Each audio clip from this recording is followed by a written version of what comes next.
Good morning, good morning. तो कल हमने कॉम्प्रिहेंशन की क्लास स्टार्ट की थी। अभी हम उसी में प्रैक्टिस करेंगे। मतलब ऐसा ना सोचना है कि बस एक दिन, लगभग 3-4 दिन जब आपको एक कॉन्फिडेंस आ जाएगा कि हाँ अब हमें दिक्कत नहीं आ रही है इसमें। ठीक है आकांक्षा, उसे भी कवर करिएगा, पॉलिटी भी कवर करना जरूरी।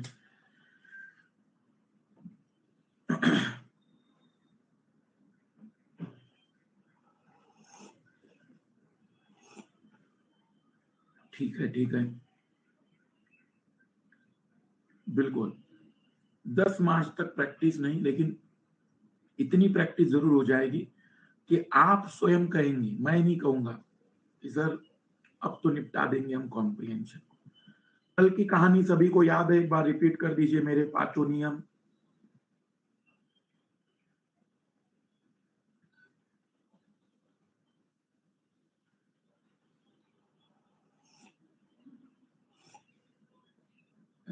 पॉलिटी कर लेना ना, 2-1.5 घंटे की क्लास रहेगा।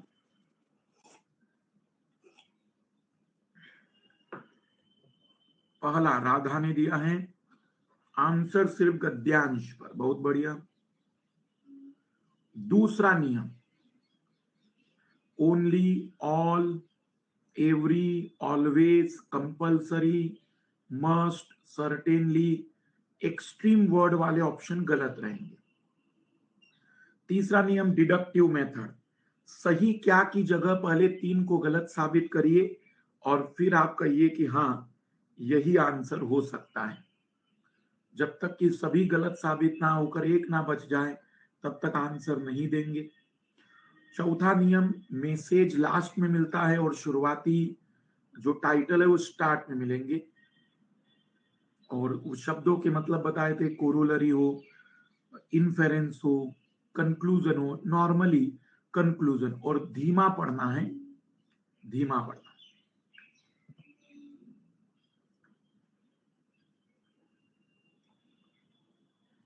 बिल्कुल।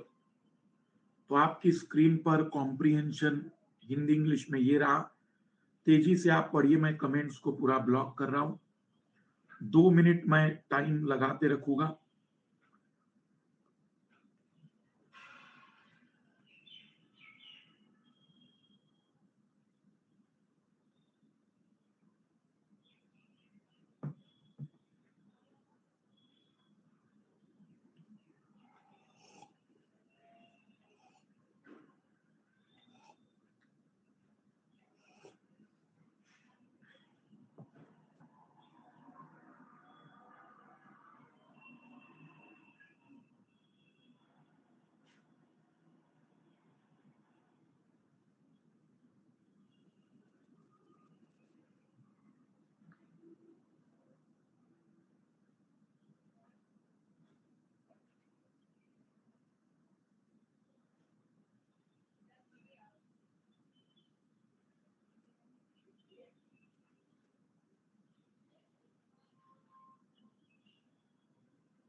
पंद्रह सेकंड का टाइम है। 2 सवाल है तो 2 मिनट दे रहे हैं।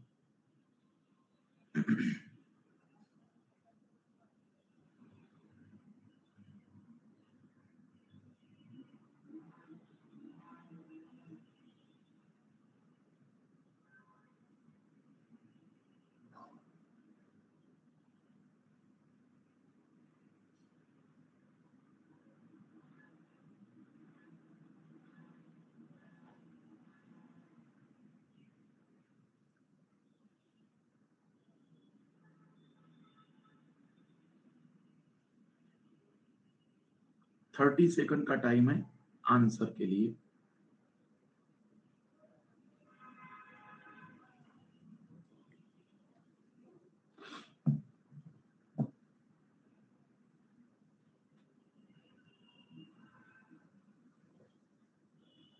क्या बात है।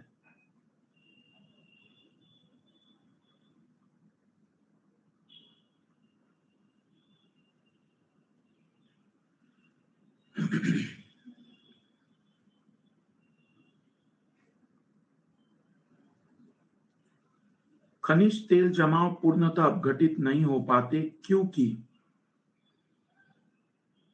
खनिज अवसादी शेल में बदल जाते और प्रभावी रूप से इफेक्टिवली ऑक्सीजन को बाहर ही रोक देते हैं। मतलब ऑक्सीजन को बाहर ही रोक देते हैं, उनमें प्रवेश करने से रोक देते हैं।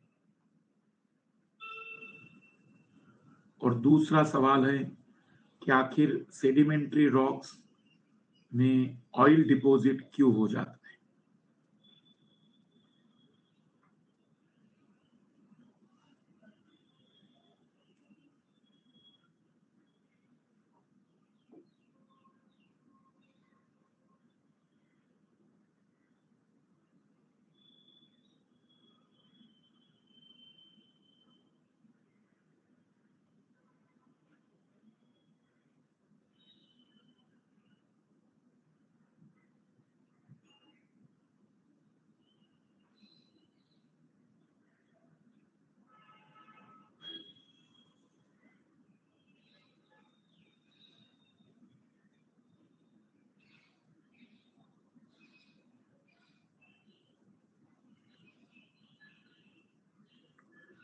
उसी में आगे पढ़िए। अवसादी शेल की परतें मोटी और भारी हो जाती हैं। उनका दाब ऊष्मा उत्पन्न करता है जो लघु मृत शरीरों को कच्चे तेल में परिवर्तित कर देता है। ऊपरी शाही अवसादी परतों का भार ऊष्मा उत्पादित करता है। कुछ घुली हुई ऑक्सीजन तो जान ही नहीं रहता, वो तो ऑक्सीजन रोक देता है, खुलकर कह रहा है। ये तो कॉम्प्रिहेंशन के खिलाफ है। कोई लवणीय दशाएं नहीं होती, ऐसा कुछ नहीं बताया उसने। हमारे पास थी नहीं जानकारी ऐसी। और रासायनिक प्रक्रियाओं का उत्प्रेरण करता है, ये हो सकता था अगर ये नहीं होता तो।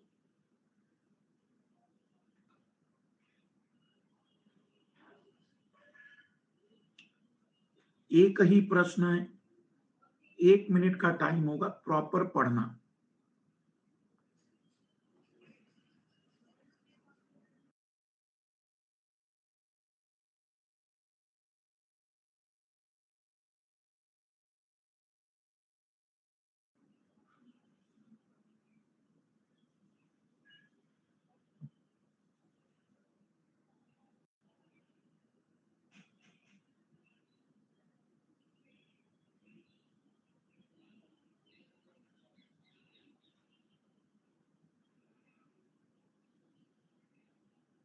शक्तिशाली हो गई तो यहां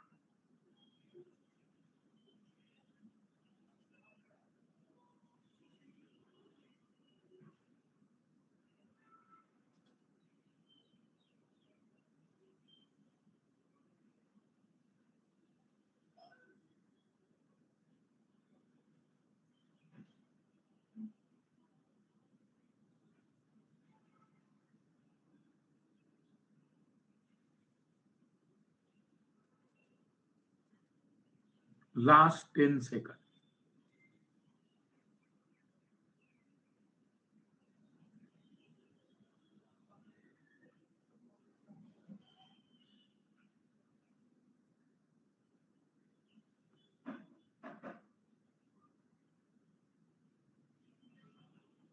स्टॉप। मैं वो आंसर लगाऊंगा जो बिल्कुल हो ही नहीं सकता है, ताकि मुझे उन गरीब लोगों की पहचान हो सके। जो कभी हो ही नहीं सकता है, ऐसा आंसर लगा दे।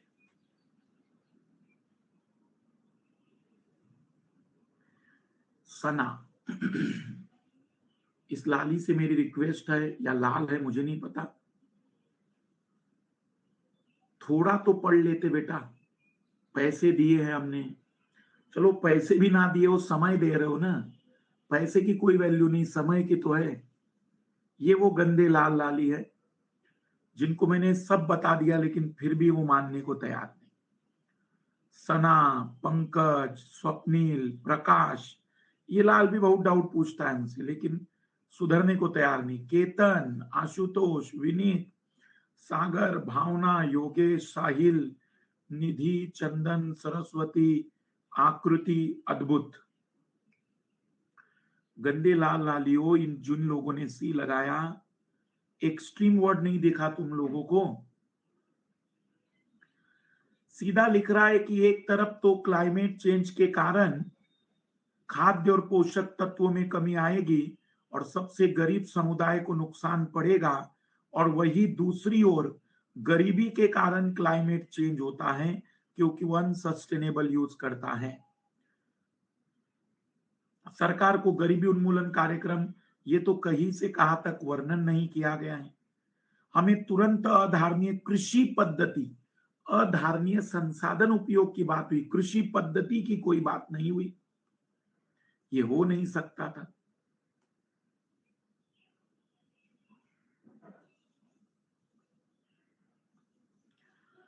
ये अजम्पशन बेस्ड सवाल है, तो अभी अजम्पशन को तो मैं अलग से पढ़ाऊंगा, लेकिन अभी मैं बस एक ही बात बता रहा हूं कि अजम्पशन, धारणा का मतलब क्या होगा। धारणा का अर्थ है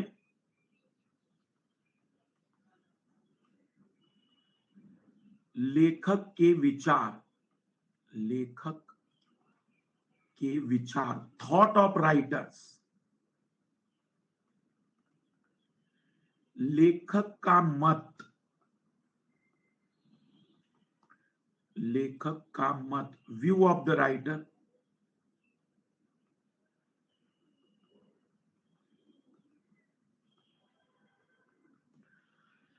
देखो धारणा क्या है भाई, धारणा केवल इतनी सी बातचीत है कि लेखक का जो भी थॉट है, लेखक क्या सोच रहा है। जैसे अभी मैंने, मान लीजिए कि मैंने नाराजगी व्यक्त की कि ये वो गंदे लाल लाली है, तो मैं क्या सोच रहा हूं भाई, मैं दुखी हूं कि मैंने इतना बताया, मैंने समझाया, मैंने नियम रिवाइज करवाए, लेकिन फिर भी घुमा फिरा कर वही आंसर लगा रहे हैं।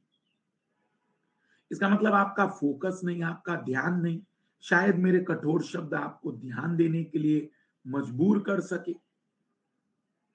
तो थॉट आइडेंटिफाई करने हैं राइटर के, लेखक ने ऐसा क्यों कहा, लेखक का क्या थॉट है, लेखक क्या सोच रहा है। तो ये तो कल वाला सवाल है, मैं अजम्पशन वाला सवाल दिखाना चाह रहा हूं। यहां पढ़िए इस सवाल को, 1 मिनट का टाइम है आपके पास।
ध्यान से सुन लेना, बस इतनी सी हिंट दे रहा हूं।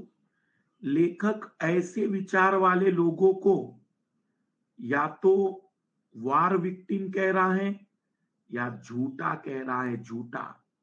लेखक इन लोगों को झूठा अगर कह रहा है तो इसका मतलब लेखक के अनुसार सच्चा कौन है।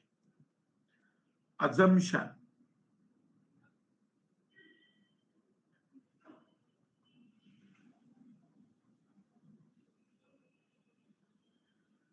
मैं ऐसा आंसर लगाऊंगा जो कभी हो ही नहीं सकता है, मतलब वो गधा ही लगा सकता है ऐसा आंसर। मैं ऐसा आंसर लगा रहा हूं क्योंकि मुझे पता करना है वो गधा कौन है।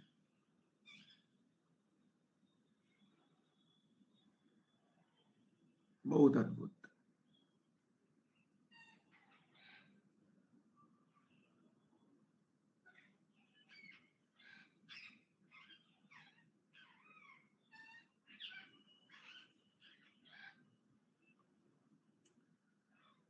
भीड़ नहीं मतलब बहुत बड़ी भीड़ है।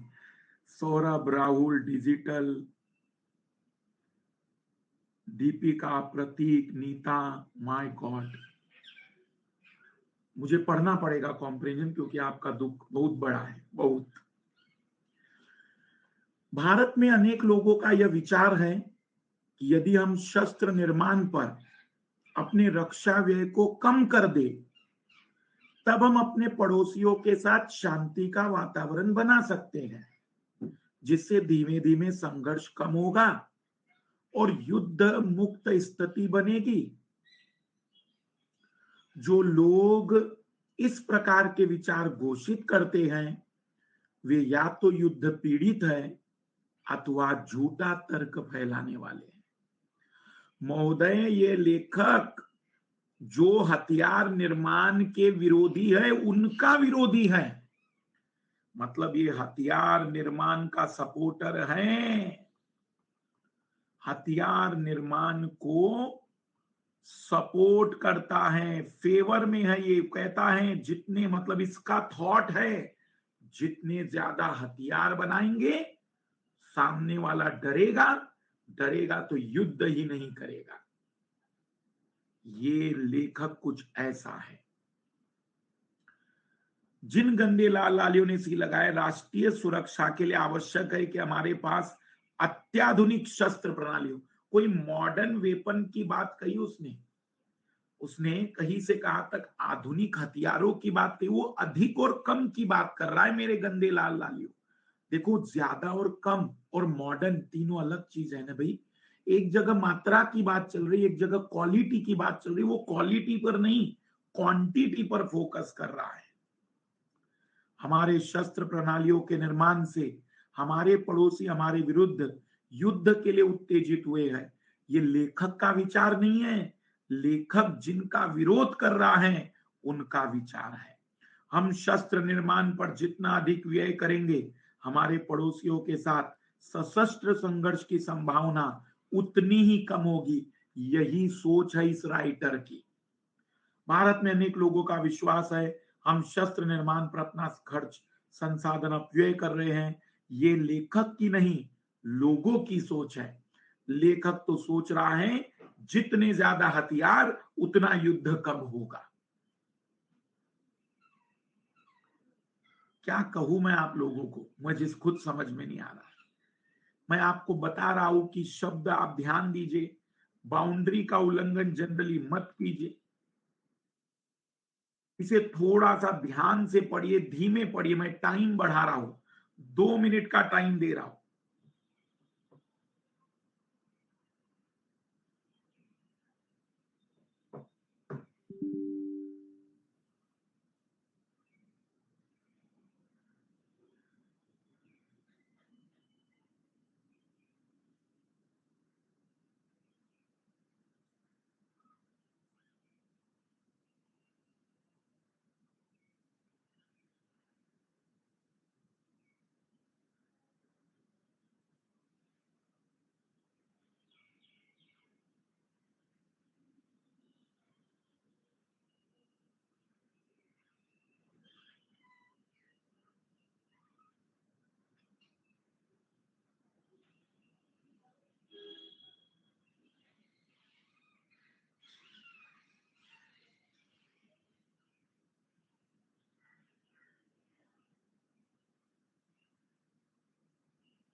फिर से पढ़ो, जिनके हो गए पढ़ना फिर से एक बार देख लो भले, पर गलती मत करिए प्लीज, थ्योरी पर फोकस करिए।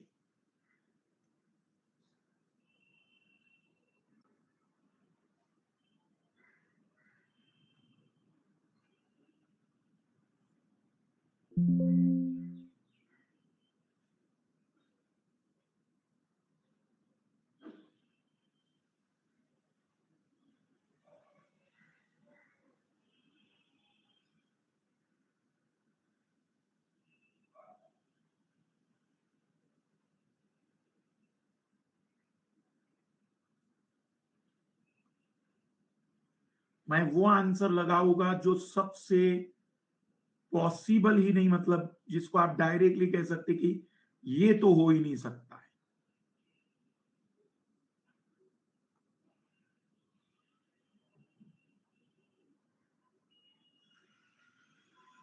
ये लाली अंजू देखो, क्या करे हम इसका, क्या बताए इस लाली को कि ये सच में आईएएस बनने के लायक बन सके। सोचो लाली, 96% लोग एक तरफ और तुम अकेली एक तरफ, तुम्हारा साथ निभाने के लिए 4 लोग और आ गए। ये चारों महान शख्स, अंजू, देवेंद्र, शिक्षा और डॉक्टर लाल जो है, मैंने आपको बताया एक्सट्रीम वर्ड हटाइए उसको, तो भारत में बहुत निरक्षर है, कहा बोला उसने ऐसा जो लोग ए आंसर लगा रहे हैं। और गर्भधारण योग्य महिलाओं का पोषण बाल मृत्यु दर को प्रभावित नहीं करता, जबकि यहां लिखा है सभी बाल मृत्यु दरों को प्रभावित करते हैं। युवतियों में अरक्तता, स्वच्छता, बाल विवाह, ये सब कुछ बाल मृत्यु को प्रभावित करते। तुम तो बिल्कुल कॉम्प्रिहेंशन के खिलाफ ही जा रहे हो। पर मैं धन्यवाद कहूंगा उन 91% लोगों का जिन्होंने सच में कद्र की कि नहीं, चीजें आ सकती है। इकोनॉमिक्स का कॉम्प्रिहेंशन है, पहले आप पढ़ो, 1 मिनट का समय मैं दूंगा, फिर मैं पढ़कर दिखाऊंगा।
अल्प विकसित और औद्योगिक देशों को राष्ट्रीय आय के बीच तुलना करते समय अपनाने वाली संकल्पनात्मक, अपने वाली नहीं, अपनाने वाली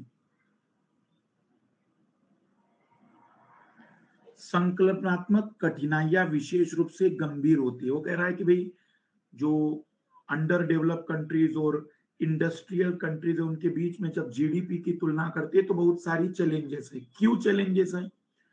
क्योंकि अल्प विकसित देशों में राष्ट्रीय उत्पाद का एक भाग, मतलब जो अंडर डेवलप कंट्रीज होती है उनमें जो एक भाग है उस अंडर डेवलप कंट्रीज के उत्पादन का, वो बिना कैलकुलेशन, बिना आर्थिक कैलकुलेशन के कंप्लीट हो जाता है, जिसे उस देश का अर्थशास्त्री, उस देश की मेथड, अर्थशास्त्र की विधियां उसको यूज नहीं कर पाती, उसको कैलकुलेट ही नहीं कर पाती है, वाणिज्यिक माध्यम से गुजरे बिना ही हो जाता है।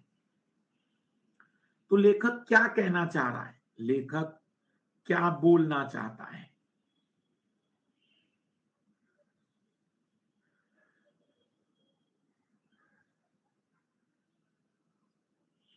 ऐसा आंसर जो हो ही नहीं सकता है।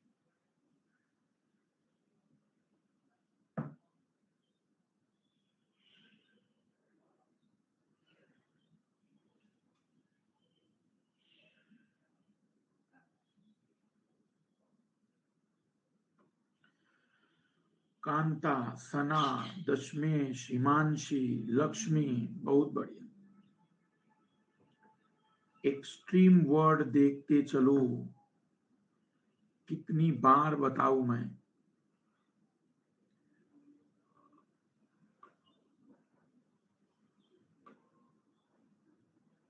बस वो इतना बताना चाह रहा है कि विभिन्न अल्प विकसित देशों में अवाणिज्यीकृत क्षेत्र का अस्तित्व देशों के राष्ट्रीय आय की तुलना करने को कठिन बना देता है। यही तो बोलना चाह रहा था वो। उत्पाद के किसी भाग का उत्पादन उपभोग वाणिज्यिक माध्यम से गुजरे बिना नहीं होना चाहिए। राष्ट्रीय उत्पाद के एक भाग का उत्पादन और उपभोग वाणिज्यिक माध्यम से गुजरे बिना होना अल्प विकास का चिन्ह है।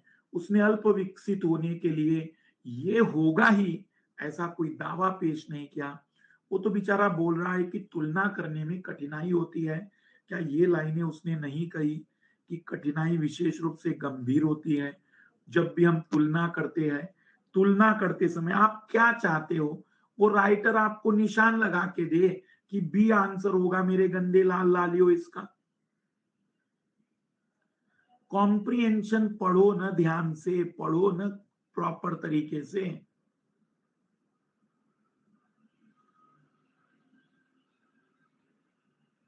फिर से स्टार्ट करिए और प्रॉपर पढ़िए प्लीज, प्रॉपर।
मैं वो आंसर लगा रहा हूं जो हो नहीं सकता।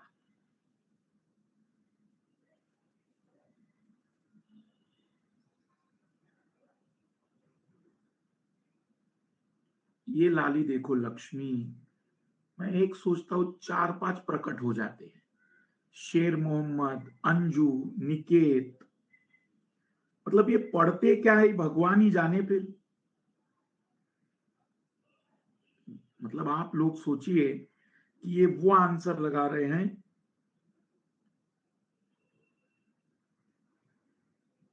भगवान ही इनका मालिक है।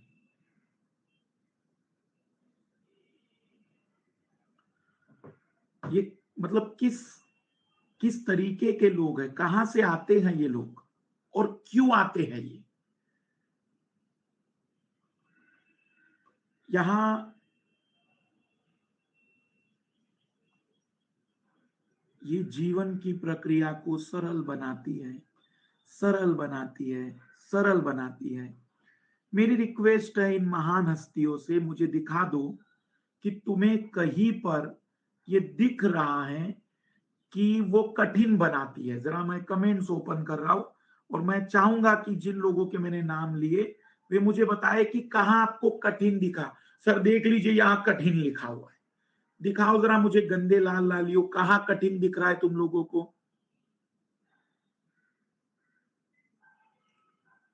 मतलब गधे हो क्या तुम लोग?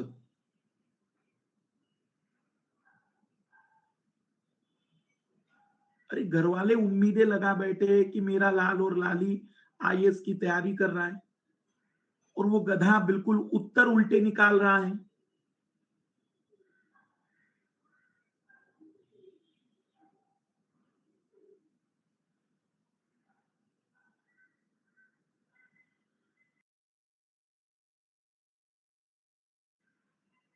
मतलब उनका इन्वेस्टमेंट तो, उन्होंने अगर जमीन भी ली होगी तो वो जमीन भी उनको कीमत देकर जाएगी।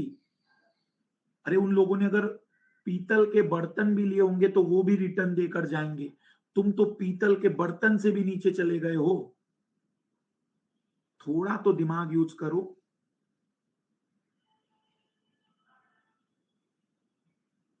पूरा बकवास इन्वेस्टमेंट है तुम पर।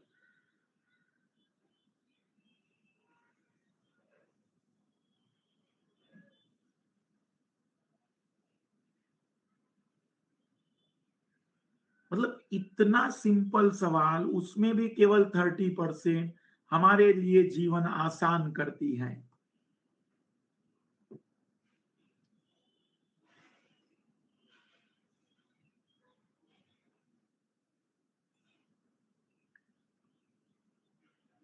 फिलोसॉफिकल कंसेप्ट, फिलोसॉफिकल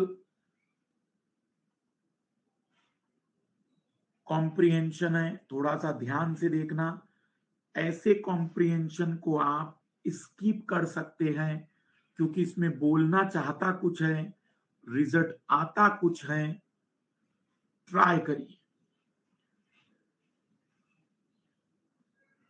मैं 1 मिनट का टाइम दे दे रहा हूं।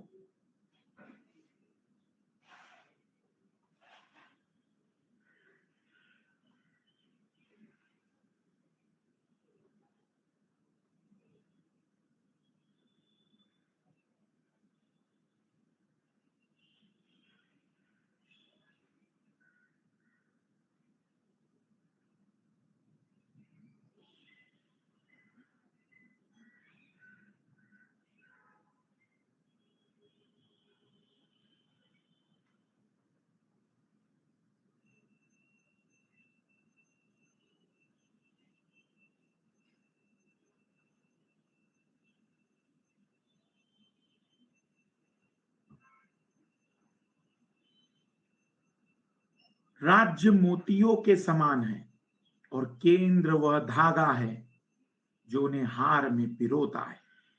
यदि धागा टूट जाए तो मोती बिखर जाते हैं। मतलब यदि केंद्र कमजोर हो तो राज्य अलग हो सकते हैं। तो देश की अखंडता के लिए, देश को अखंडित रखने के लिए हमारा केंद्र शक्तिशाली होना जरूरी है। शक्तिशाली केंद्र, मोतियों की शक्ति की बातचीत नहीं है। शक्तिशाली केंद्र राष्ट्रीय अखंडता के लिए जरूरी है। राज्य की स्वायत्ता का कोई लेना देना नहीं है। धागा जितना मजबूत होगा उतनी ही चीजें बेटर होगी। ध्यान से पढ़िए, 2 मिनट का टाइम दे रहा हूं, पर इजी कॉम्प्रिहेंशन है।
मैं वही आंसर लगाऊंगा जो बिल्कुल हो ही नहीं सकता है।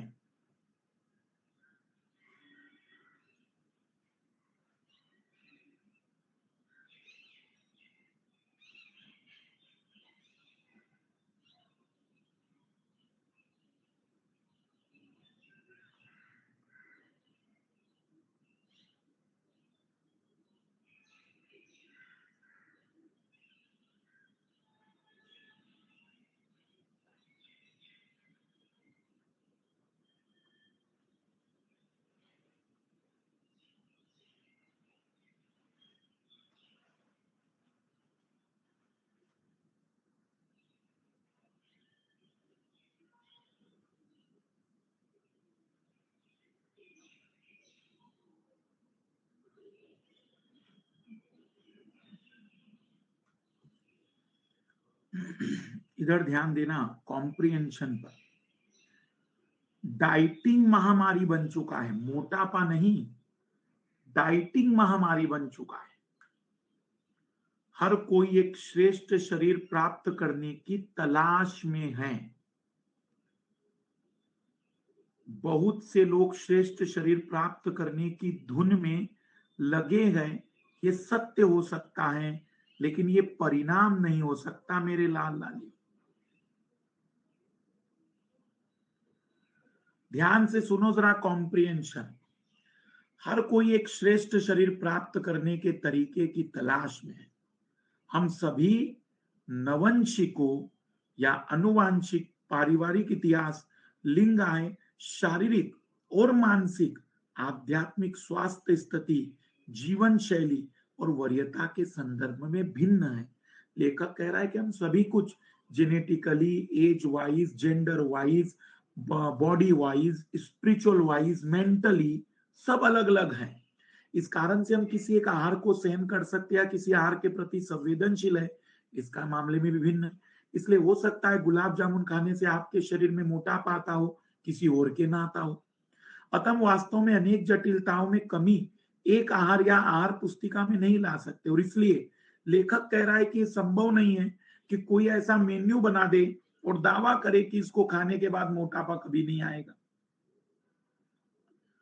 यह विश्व भर में मोटापे पर नियंत्रण रखने में डाइट की विफलता को स्पष्ट करता है, और इसी कारण से दुनिया में ऐसी कोई डाइट ही नहीं है जो सभी के लिए सुटेबल एक ही हो। जब तक वजन बढ़ने के कारणों को अच्छी तरह से नहीं समझा जाएगा और उन्हें उपयोग नहीं किया जाएगा, तब तक आदतों को स्थायी तौर पर बदला नहीं जाएगा। कोई भी आहार शायद ही सफल होगा। तो मोटापा महामारी नहीं है, डाइटिंग महामारी बन गया है। बहुत से लोग श्रेष्ठ शरीर प्राप्त करने की धुन में लगे हैं, लेकिन यह निष्कर्ष नहीं हो सकता इस कॉम्प्रिहेंशन, क्योंकि वो बोलना ये चाह रहा है समस्या का समाधान एक नहीं है। मोटापा एक असाध्य रोग है। वो कह रहा है जब तक कि हम पूरी जानकारी नहीं जुटा ले इसका समाधान नहीं मिल सकता, लेकिन वो ये नहीं कह रहा है कि कभी हल ही नहीं हो पाएगा। मोटापे के लिए कोई पूर्ण आहार अथवा एक समाधान नहीं है। बी वाले लोगों को मैं इसलिए माफ कर सकता हूं क्योंकि उन्होंने दायरे का पालन किया है, लेकिन हमें यहां ध्यान देना होगा। निष्कर्ष का मतलब होता है जिसे आप कहोगे कि हाँ ये परिणाम निकल रहा है। बहुत से लोग श्रेष्ठ शरीर प्राप्त करने की धुन में लगे, ये परिणाम नहीं है, ये तो उसका केवल एक आयाम है, उसका एक विचार है, एक उसकी बात है। लेकिन परिणाम घुमा फिरा कर बस यही है कि एक समाधान इसका नहीं है।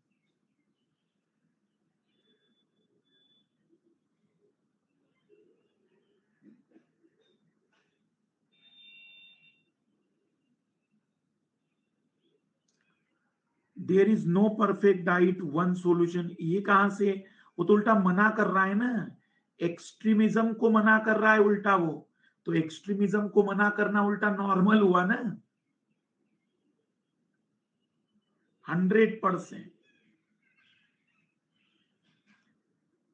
पढ़ेंगे सभी लोग अभी।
मैं वैज्ञानिक हूं, मेरा सौभाग्य है कि मैं इस प्रकार का व्यक्ति हूं जो विज्ञान के साधनों का उपयोग करके प्रकृति को समझ सकता है। लेकिन यह भी स्पष्ट है कि कुछ महत्वपूर्ण प्रश्न सचमुच में ऐसे हैं जिनका उत्तर वास्तव में विज्ञान नहीं दे सकता। जैसे कुछ भी न होने के स्थान पर कुछ क्यों है, हम यहाँ क्यों हैं। उन दायरों में मैंने पाया कि आस्था इनके उत्तरों के लिए बेहतर मार्ग उपलब्ध कराती है। मैं इसको विषम रूप से काल दोष युक्त पाता हूं कि आज की संस्कृति में एक व्यापक धारणा प्रतीत होती है कि वैज्ञानिक और आध्यात्मिक विचार अलग अलग हैं। ऐसा लोग सोचते हैं, उनको चिंता है क्या निष्कर्ष निकलता है।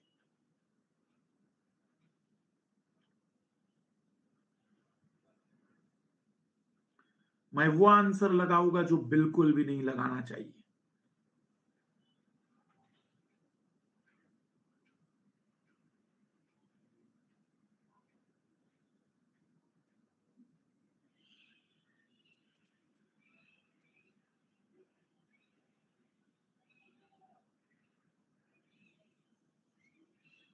फिर दो लोग आ ही गए, महक, प्रियांश, सौम्या, शिवानी। क्या करें इनका मैं? आप ही सजेस्ट करिए कि क्या कहूं मैं इन्हें कि ये बेशरम सुधर जाए।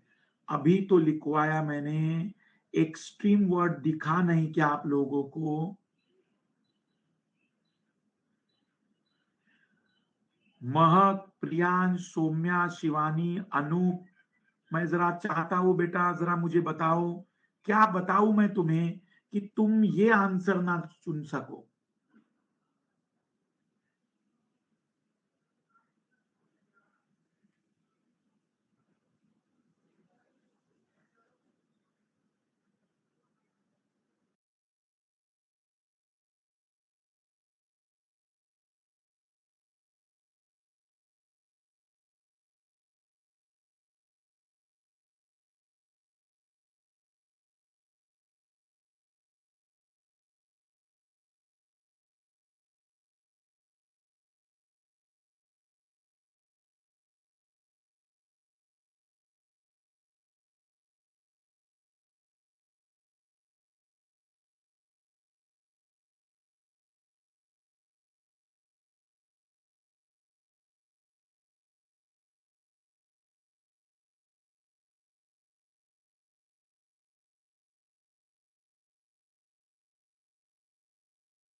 तो ये तो हो ही नहीं सकता है।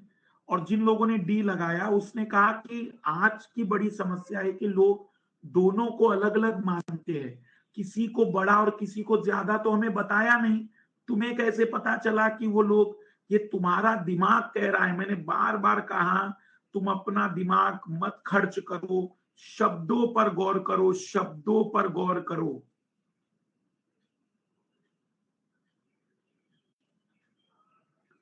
उसने कहा है कि दोनों को अलग मानते, उसने कहीं नहीं कहा। ये तुमने अपना दिमाग लगाया कि अच्छा मैं जानता हूं आजकल लोग साइंस को ज्यादा सपोर्ट करते हैं। भाई तुम अपना ज्ञान क्यों यूज कर रहे हो? कुछ ऐसे अत्यंत मूलभूत प्रश्न है जिसका उत्तर विज्ञान और आस्था किसी से नहीं दे सकते। उसने लिखा आस्था से दे सकते हैं कुछ जगह पर। आंसर आना चाहिए था विज्ञान और आस्था आपस में संपूरक हो सकते हैं यदि उन्हें समझा जाए। वे एक दूसरे से अलग नहीं है। यही उन्होंने आखिरी लाइन में बोला था, वो असंगत नहीं है।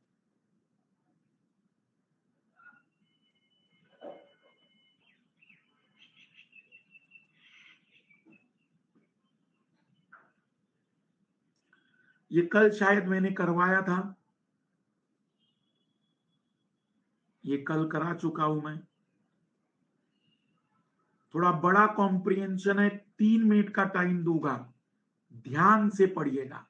मैं थोड़ा जूम कर देता हूं, पहले हिंदी वालों को दे रहा हूं मैं जूम करके, फिर इंग्लिश वालों को भी देंगे।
इंग्लिश वाले लोग,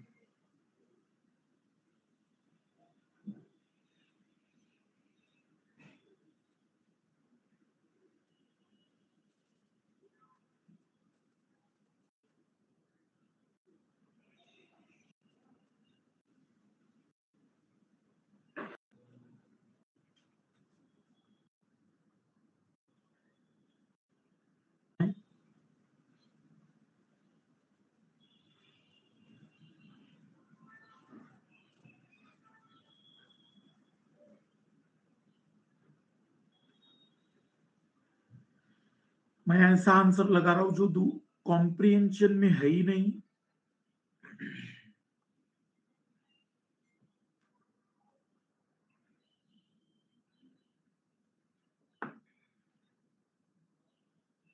अद्भुत एम चंद्रा।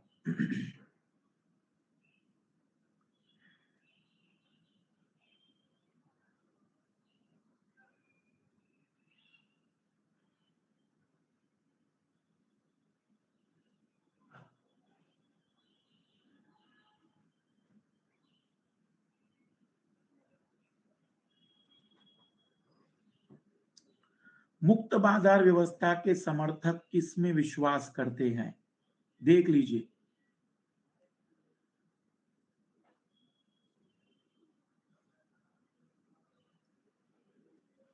इस प्रणाली के समर्थक पूंजीवाद की समर्थता का सफलता का औचित्य ठहराते जाते। उनका तर्क है कि एक धक्का है, और उनका तर्क अनेक पूर्वाग्रह के साथ प्रकट होता है। अनियंत्रित बाजार न्यायोचित और समर्थ होता है,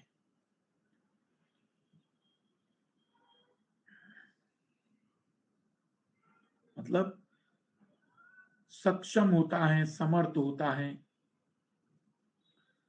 सरकारी प्राधिकारियों के नियंत्रण से रहित बाजार उनका विश्वास नहीं, ये तो उनकी परिभाषा है। सरकारी संरक्षण से मुक्त बाजार, बाजार की स्वयं के सुधार की क्षमता। उन्हें लगता है कि डिमांड और सप्लाई, निशुल्क वस्तु वाली तो कोई बात ही नहीं है, कहीं चर्चा ही नहीं है। इसी में भी विचारागत पूर्वाग्रह अभी पढ़ा हमने, इसमें तो उत्तर मतलब गलत नहीं होना चाहिए। मैं इसमें वो गलत उत्तर लगाऊंगा जो लगाना नहीं चाहिए, 0% आना चाहिए वो।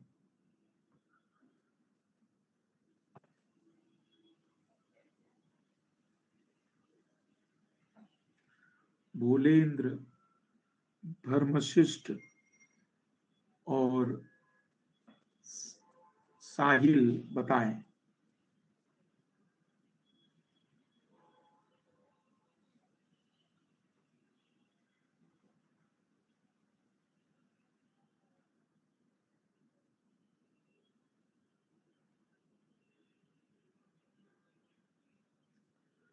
मुक्त बाजार न्यायोचित और सक्षम होता है, अभी हमने पढ़ा। न्यायोचित और समर्थ होता है, ऐसा वो लोग बोल रहे हैं।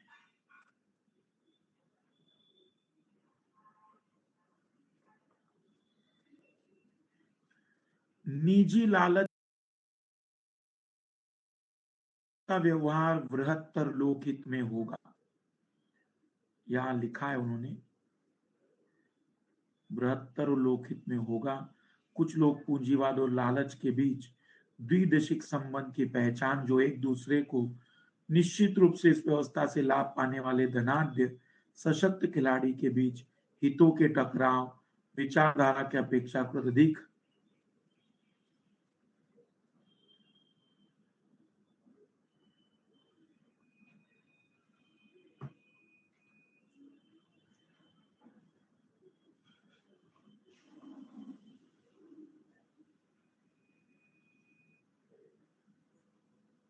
एलिमिनेशन करा करिए ऐसी जगह पर। जैसे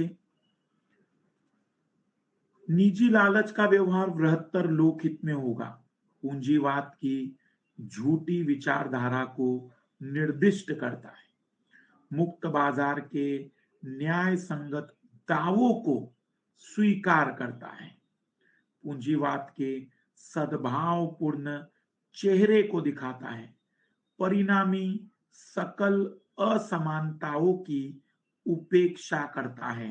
ये देख लीजिए, परिणाम स्वरूप जनित सकल असमानताओं को दर्शाया जाना चाहिए, जबकि इसमें यह दर्शाया नहीं जाता। मतलब ये निजी लालच वालों के आधार पर, तो चौथा तो गारंटेड होना चाहिए था। और पूंजीवाद की एक झूठी बात को दर्शाता है कि निजी लालच भी फाइनली ठीक होगा। आंसर आना चाहिए था केवल और केवल ऑप्शन सी। पर मैं सजेशन दूंगा, चारों ही बातें इसमें कंफ्यूज करेगी।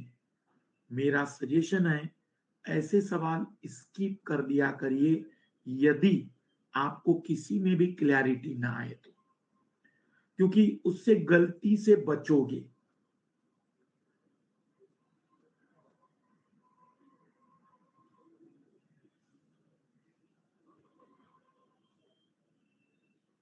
आज का आखिरी कॉम्प्रिहेंशन है।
हिंदी वाले लोग, अंग्रेजी वाले लोग देखेंगे।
ग्रीन हाउस गैस के बढ़ने से पौधों की ग्रोथ बढ़ेगी, पौधों की ग्रोथ से सॉइल के माइक्रो ऑर्गेनिज्म की एक्टिविटी बढ़ेगी, उसके कारण फिर ग्रीन हाउस गैसेस बढ़ेगी।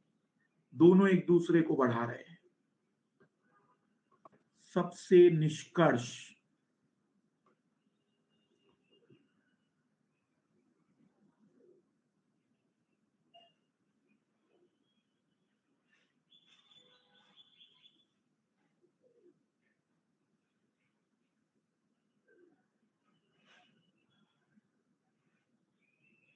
मैं वो आंसर लगाऊंगा जो लगाना नहीं चाहिए।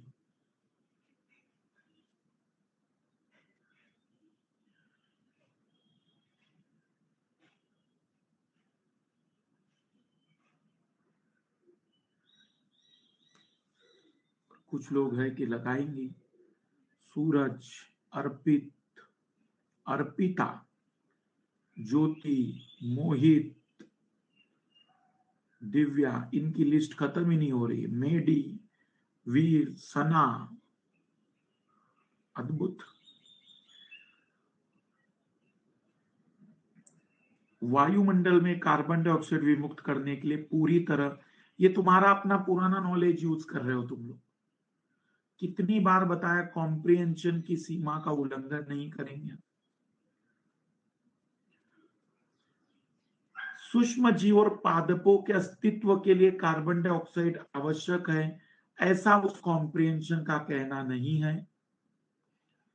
पादप वृद्धि की बढ़ोतरी के लिए मुख्य रूप से सूक्ष्म जीव और मृदा कार्बन की बढ़ोतरी के लिए पादप वृद्धि की बढ़ोतरी जरूरत है। वर्तमान का जो ग्रीन कवर है वह मृदा में युक्त कार्बन को फिर से रिलीज कर सकता है, क्योंकि उनकी ग्रोथ सूक्ष्म जीवों की ग्रोथ को बढ़ा देती है। टॉप मूर्ख लोगों की लिस्ट में नाम बनाया है निकेत, धर्मशिष्ट, अनुज, सना, लक्ष्मी, अर्पित, दिव्या, ज्योति, शोभा और साहिल। ये टॉप लोग हैं।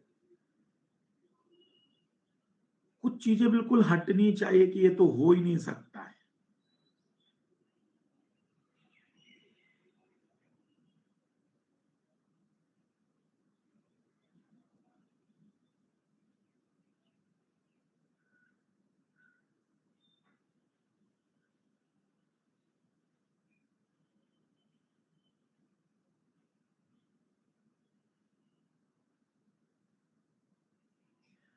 नोटबुक में ये नहीं लिखना है, नोटबुक में आपको केवल नियम और बाकी चीजें।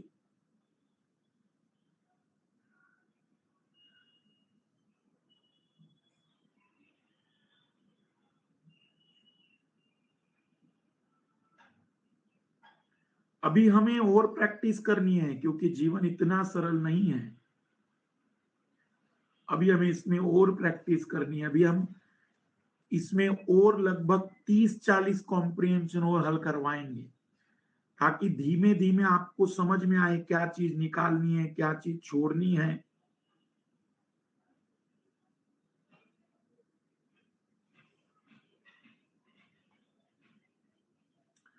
इधर ध्यान दीजिए, आप कमेंट्स पर इतना ध्यान देने लग गए हैं कि YouTube की क्लास कर लिया करो, फिर इतनी मुद्राएं देने की जरूरत क्या थी, YouTube से ही क्लास कर लेते। मेरी बातों पर गौर नहीं है, उनको अपने कमेंट्स का जवाब मिला, इमीडिएट रिप्लाई करना है, दूसरे को बताना है। कमेंट्स कमेंट्स ही खेल लो तुम लोग, ताकि वही जो अंदर से थोड़ी थोड़ी मतलब आवाजें थी कि भाई अपने से नहीं हो पाएगा, वो खुलकर सामने आ सके। कल हम इसके आगे के कॉम्प्रिहेंशन पर बातचीत करेंगे। टाइटल डालिए मैथ्स। बस आधे घंटे क्लास रहेगा अभी, क्योंकि पॉलिटी का क्लास भी करना है कई लोगों को।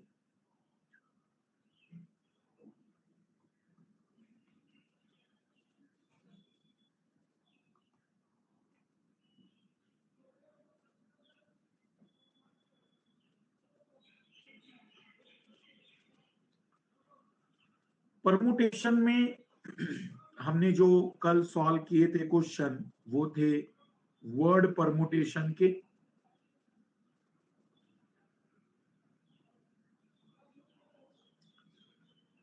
आज हम इसमें कवर करने वाले हैं सीटिंग परमुटेशन। सीटिंग परमुटेशन में जनरली हम एनपीआर की जगह प्रैक्टिकल मेथड ज्यादा यूज करेंगे। तो टाइटल डालिएगा बैठक क्रमचय, सीटिंग परमुटेशन लिखना।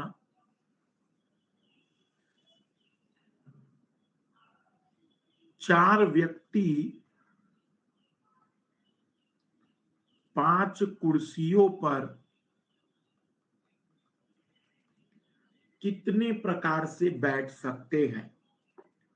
4 person can sit on 5 chair in how many way? 4 person can sit on 5 chair in how many way? 4 व्यक्ति 5 कुर्सियों पर कितने प्रकार से बैठ सकते हैं?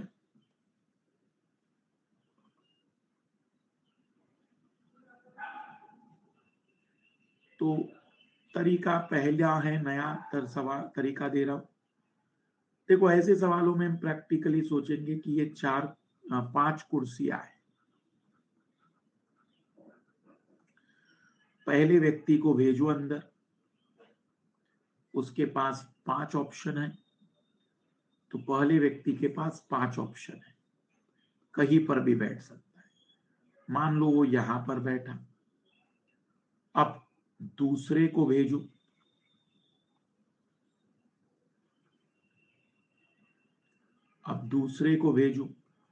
तो उसके पास 4 ऑप्शन है। एंड तीसरे को भेजो, एंड चौथे को भेजो। वो कुल 120 तरीके से इन कुर्सियों पर बैठ सकते हैं। या जो नॉर्मल तरीका मैंने बताया था, 5 में से 4 को चुनने के तरीके।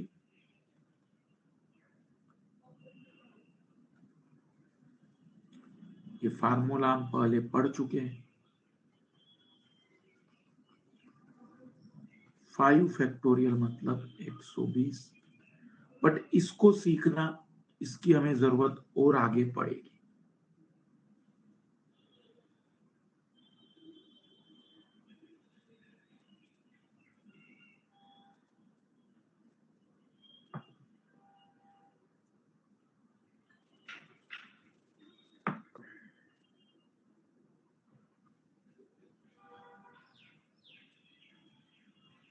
बना लीजिए।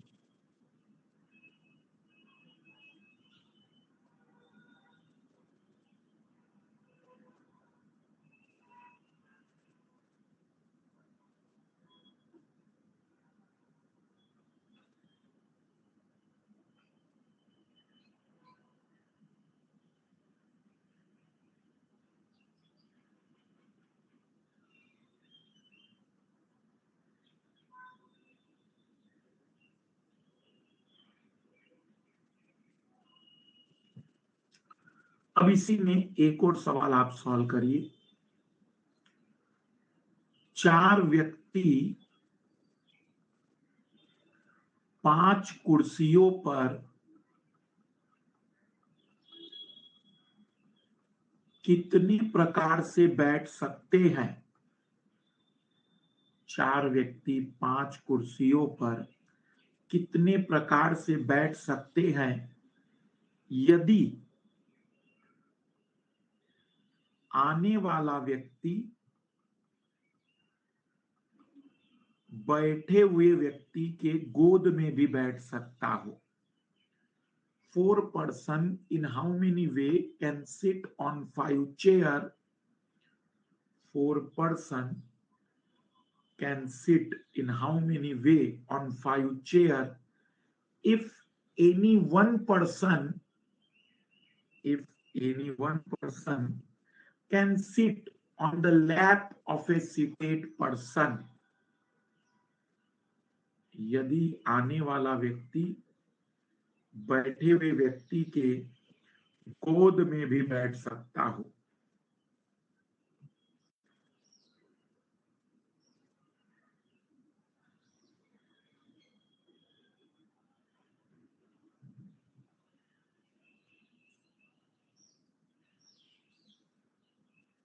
आने वाला व्यक्ति बैठे हुए व्यक्ति के गोद में भी बैठ सकता हो।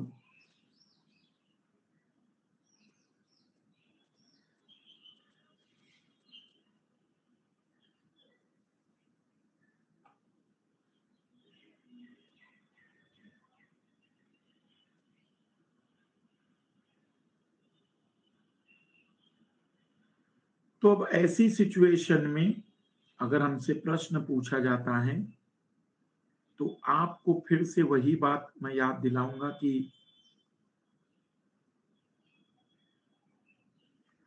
आप ये कहेंगे 5 कुर्सियां, पहले व्यक्ति को अंदर भेजो, तो 5 ऑप्शन। अब दूसरे व्यक्ति को जब आप अंदर भेजोगे तो 4 कुर्सियां तो हैं, लेकिन वो चाहे तो गोद में बैठ सकता है, तो उसके लिए भी 5 ऑप्शन है। तीसरे व्यक्ति को अंदर भेजोगे तो 3 कुर्सियां और 2 गोद उसके पास, तब भी 5 ऑप्शन है ही।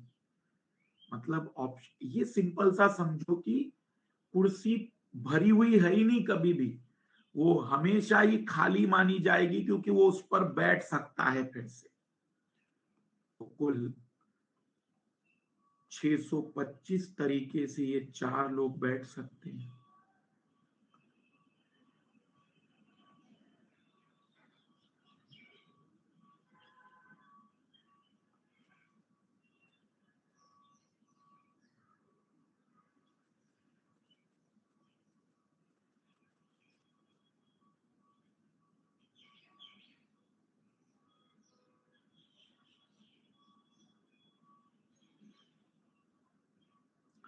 फिर एक सवाल ट्राई करिए।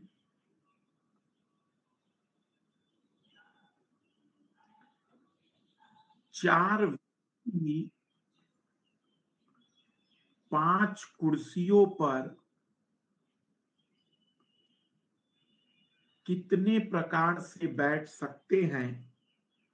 4 person in how many way can sit on 5 chairs? 4 person in how many way can sit on 5 chairs?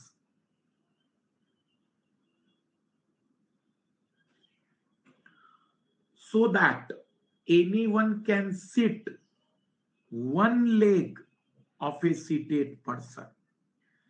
4 व्यक्ति 5 कुर्सियों पर कितने प्रकार से बैठ सकते हैं यदि आने वाला व्यक्ति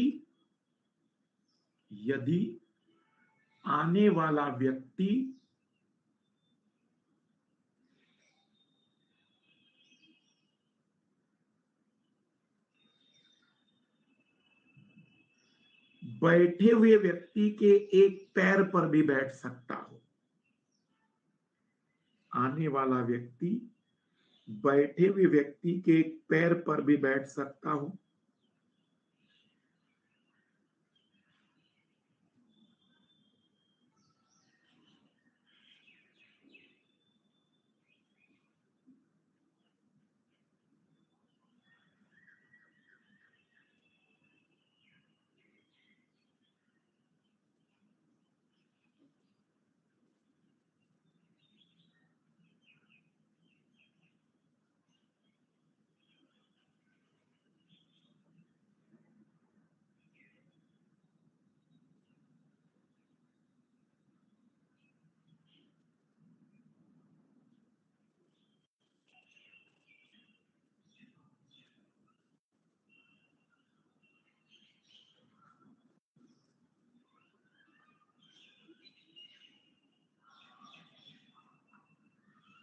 बारह सौ साठ एक पैर पर भी बैठ सकता हो। 1680 बहुत बढ़िया सोनू, देख लो इसको।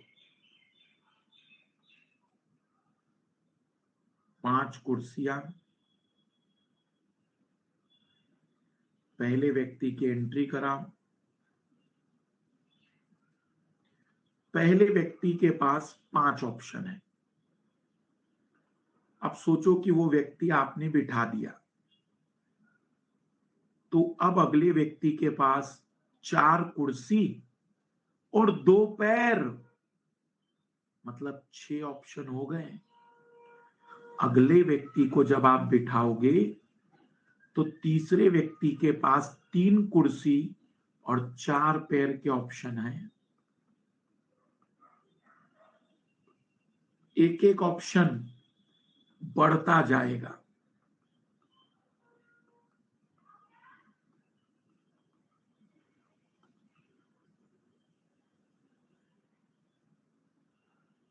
सोलह सौ 80 तरीके से 4 ही लोग हैं। लाली IS शक्ति लाल, 4 ही लोग हैं, 4 ही लोग हैं।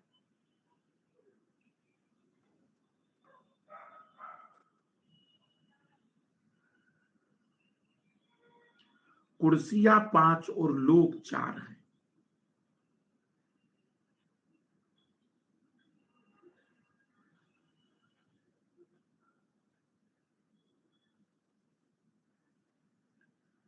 फिर एक और सवाल, 4 व्यक्ति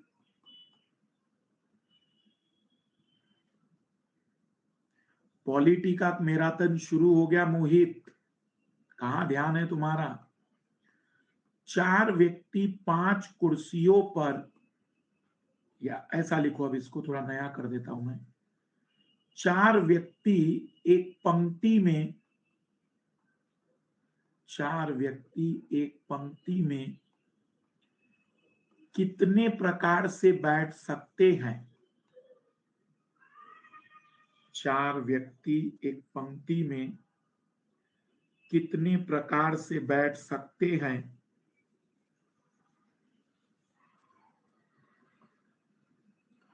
चार व्यक्ति एक पंक्ति में कितने प्रकार से बैठ सकते हैं? ताकि दो व्यक्ति हमेशा ताकि कोई दो व्यक्ति हमेशा एक साथ बैठे. 4 person in how many way can sit in a row? 4 person in how many way can sit in a row so that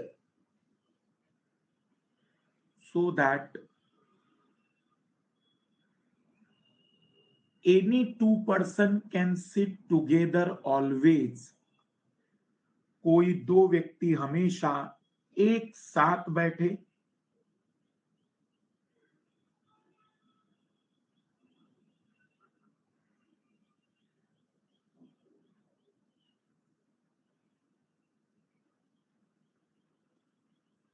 तो पहला और नया सवाल है, ध्यान से सुनिएगा सभी लोग.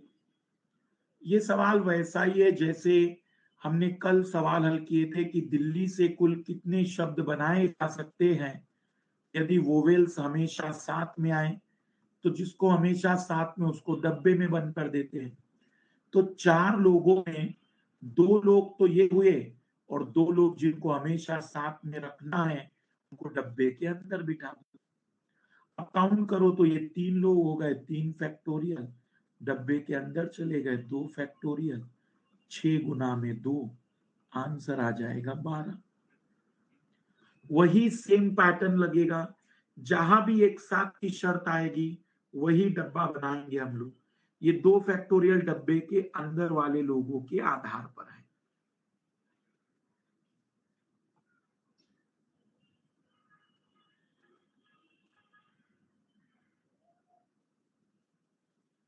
तो ट्राई करिए भला आप लोग.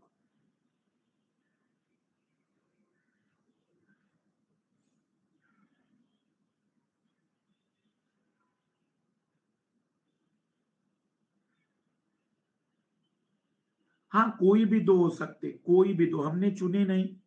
हमने कोई भी 2 भाई, जिनको भी वो शर्त में कहेगा, जिनमें वो बताएगा ना कोई 2.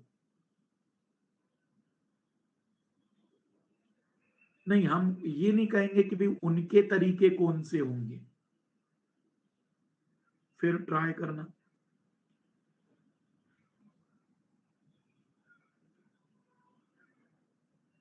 5 व्यक्ति A B C D E, 5 व्यक्ति A B C D E एक पंक्ति में कितने प्रकार से बिठाए जा सकते हैं?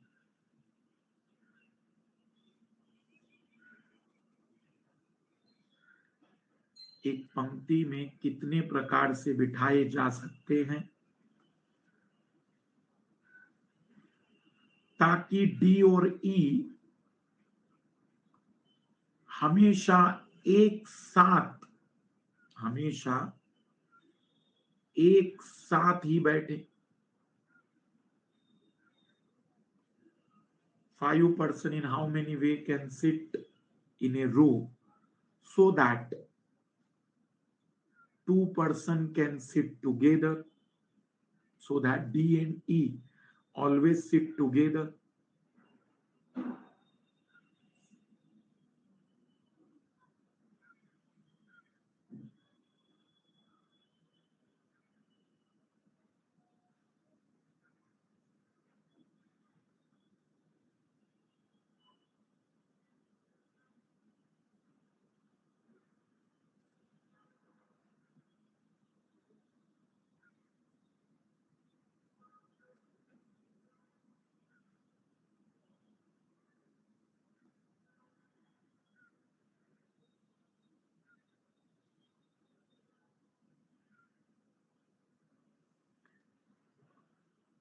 तो वही ए बी सी डी और ई एक साथ हो जाएंगे. तो 1 2 3 4 फैक्टोरियल.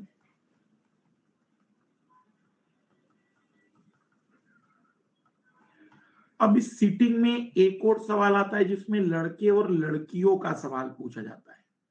तो लिखना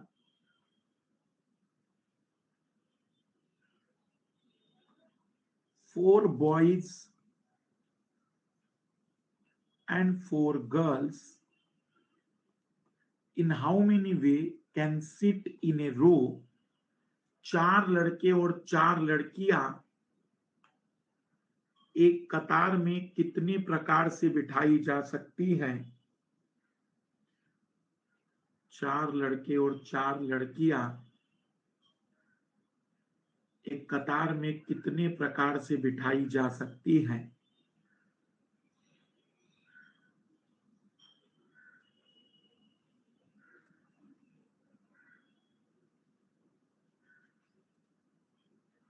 So that two girls never sit together, ताकि 2 लड़कियां एक साथ न बैठे।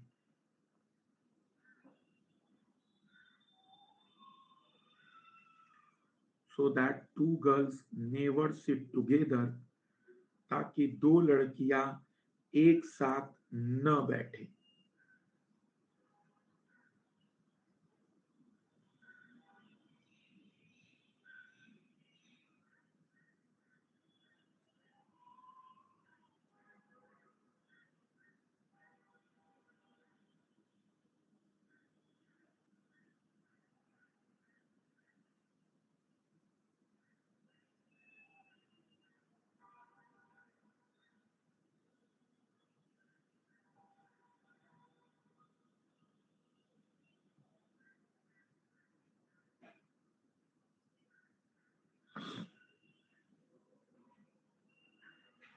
अब इधर ध्यान दीजिएगा।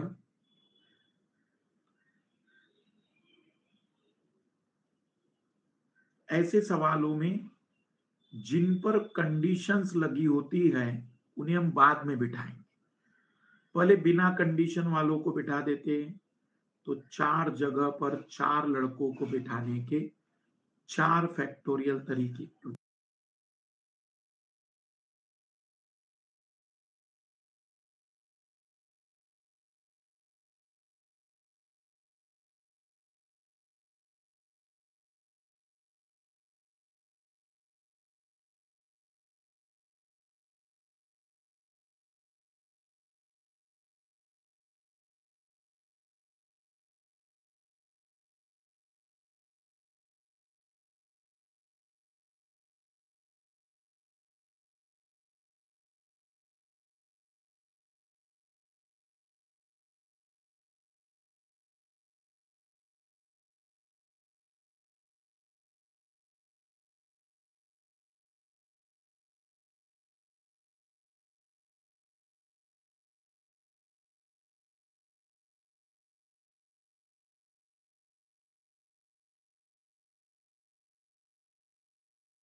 So that two girls never sit together, ताकि 2 लड़कियां एक साथ न बैठे। So that two girls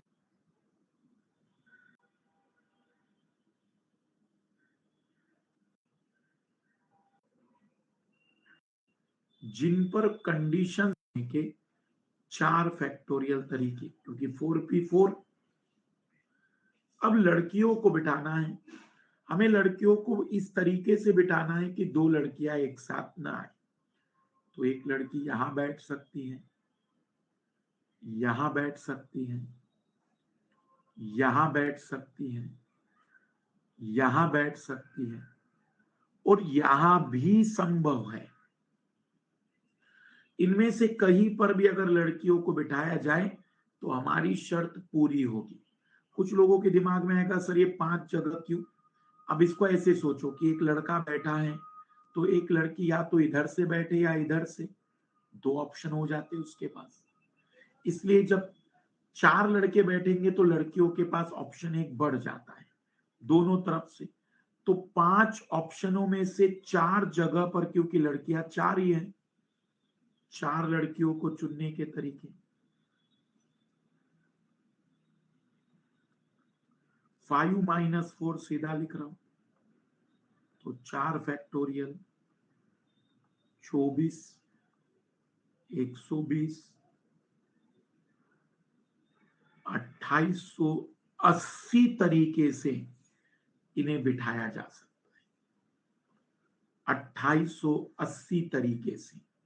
तो हमेशा क्या याद रखेंगे, जिन पर कोई कंडीशन नहीं, पहले उन्हें बिठाओ और फिर कंडीशन वालों को देखो कि कौन कौन सी जगह बनाई जा सकती है जिनमें कंडीशन पूरी की जा सके।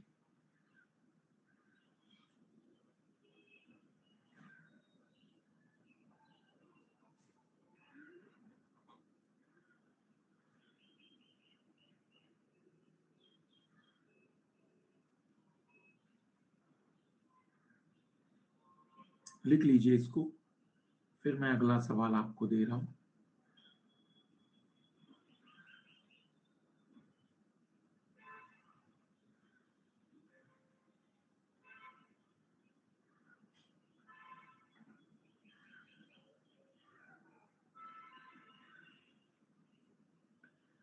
Three girls and five boys in how many way can sit in a row? तीन लड़कियां और पांच लड़के, तीन लड़कियां और पांच लड़के कितने प्रकार से एक पंक्ति में बिठाए जा सकते हैं?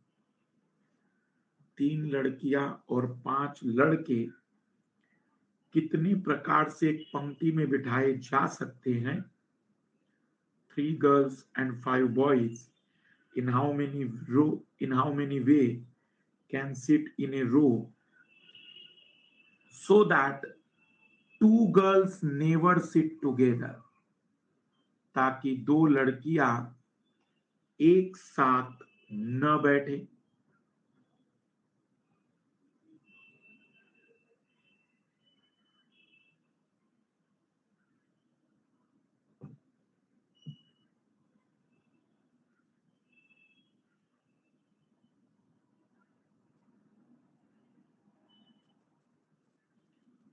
ताकि दो लड़कियां एक साथ न बैठे।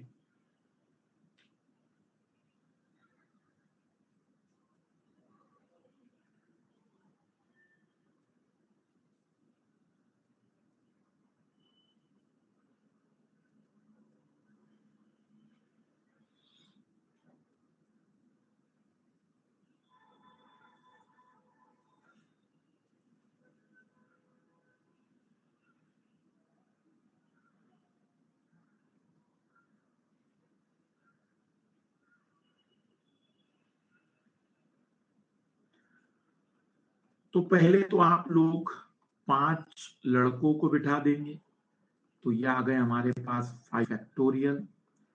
पर अब जगह लड़कियों के लिए देखोगे अगर आप,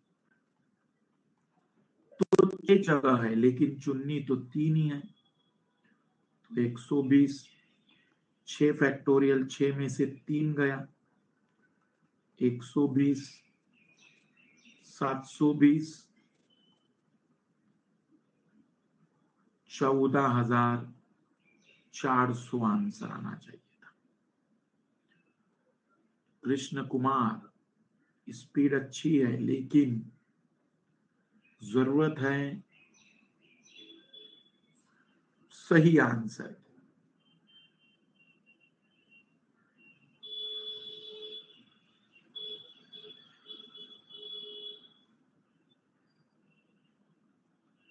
तो इतनी डाइवर्सिटी सिटिंग परमुटेशन में है।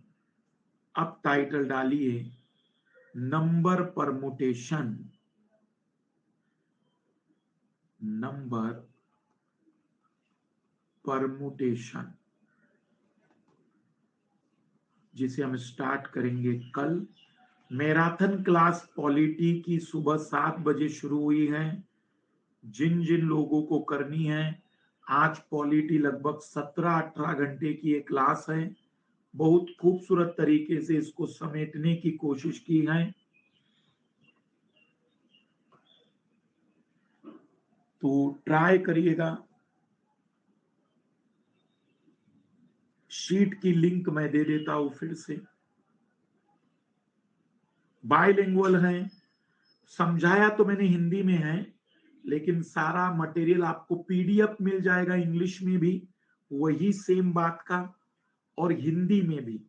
तो पीडीएफ क्लास के खत्म होने के बाद नीचे ही जुड़ा रहेगा।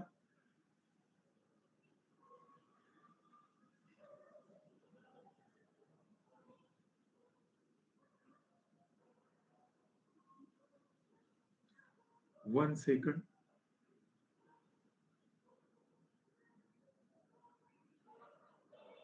मैं लिंक वापस दे रहा हूं।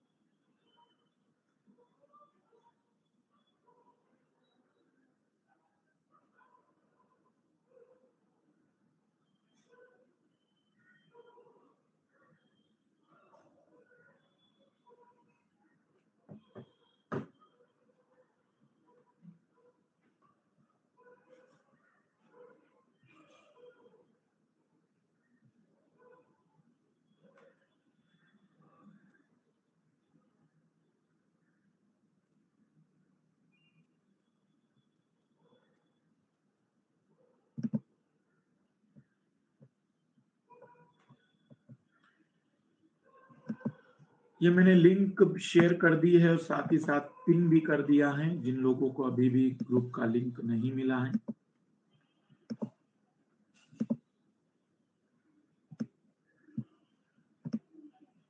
सबसे पहले ज्योति, आपका बहुत बहुत धन्यवाद। आपका 1 लाख मिनट का हेट हमें मिला। बाकी लोग भी अपने 1 लाख मिनट को कंप्लीट करें ताकि आपका सिलेबस पूरा हुआ, ये मुझे विश्वास हो सके।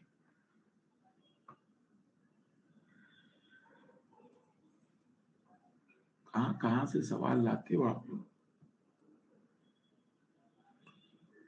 स्टेनलाइजेशन को 1 2 3 4 5, जहां जहां डी आ रहा है वहां वहां 3 आ रहा है, तो आर 1 2 3 4 5 6 7, 1 2 3 4 5 6 7, तो शुरुआत 6 से होगी। फिर आर ए को देख लो। ऐसे इजी सवाल भी नहीं बना पाओगे तो कैसा होगा लाली?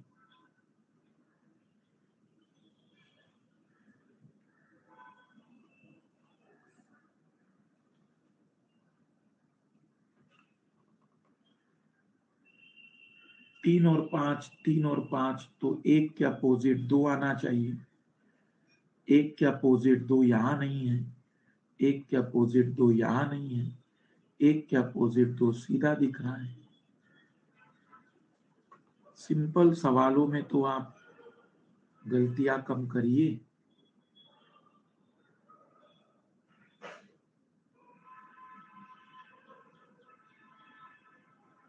बताओ सना।